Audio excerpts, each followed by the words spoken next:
মধ্যরাতে হঠাৎ চোখ খুলে গেলে আল্লাহ তাআলার দুইটি নাম পড়ুন, তারপরে ফলাফল দেখবেন আপনি নিজে অবাক হয়ে যাবেন।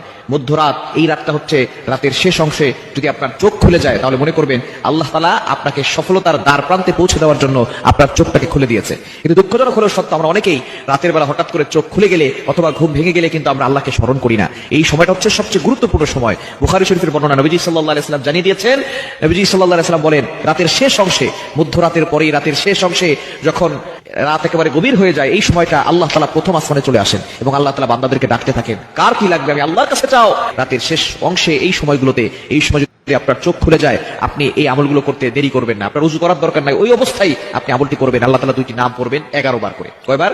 এবং দুইটি নাম পড়ার আগে আপনি 3 বার দুরূদ শরীফ পড়বেন। দুরুদের ভিতরে সর্বশ্রেষ্ঠ দুরুদ হচ্ছে দুরুদ ইব্রাহিম। এই দুরুদটি বেশি বেশি পড়ার চেষ্টা করবেন। আল্লাহুম্মা সাল্লি আলা মুহাম্মাদ ওয়া আলা আলি মুহাম্মাদ কামা সাল্লাইতা আলা ইব্রাহিম ওয়া আলা আলি ইব্রাহিম ইন্নাকা হামিদুম মাজিদ। আল্লাহুম্মা বারিক আলা মুহাম্মাদ ওয়া আলা আলি মুহাম্মাদ কামা বারাকতা আলা ইব্রাহিম ওয়া আলা আলি ইব্রাহিম ইন্নাকা হামিদুম মাজিদ। এটা আপনি 3 বার করবেন। আর যদি এটা একটু বেশি কষ্ট হয়ে যায় তাহলে সাল্লাল্লাহু আলাইহি ওয়াসাল্লাম, সাল্লাল্লাহু আলাইহি ওয়াসাল্লাম, সাল্লাল্লাহু আলাইহি ওয়াসাল্লাম, এটা 3 বার পড়বেন। এরপর আল্লাহ তাআলার দুইটি গুণবাচক নাম পড়বেন। আল ওয়াহ্হাব, এটা পড়বেন 11 বার। আর হচ্ছে ইয়া ফাত্তাহু, এটা পড়বেন 11 বার। এই দুইটি নাম পড়ে আপনি আল্লাহর কাছে দোয়া করবেন, দেখবেন আল্লাহ তাআলা আপনার সকল চাওয়া পাওয়াগুলো কবুল করবেন, আপনার নেক আশাগুলো আল্লাহ তাআলা কবুল করবেন।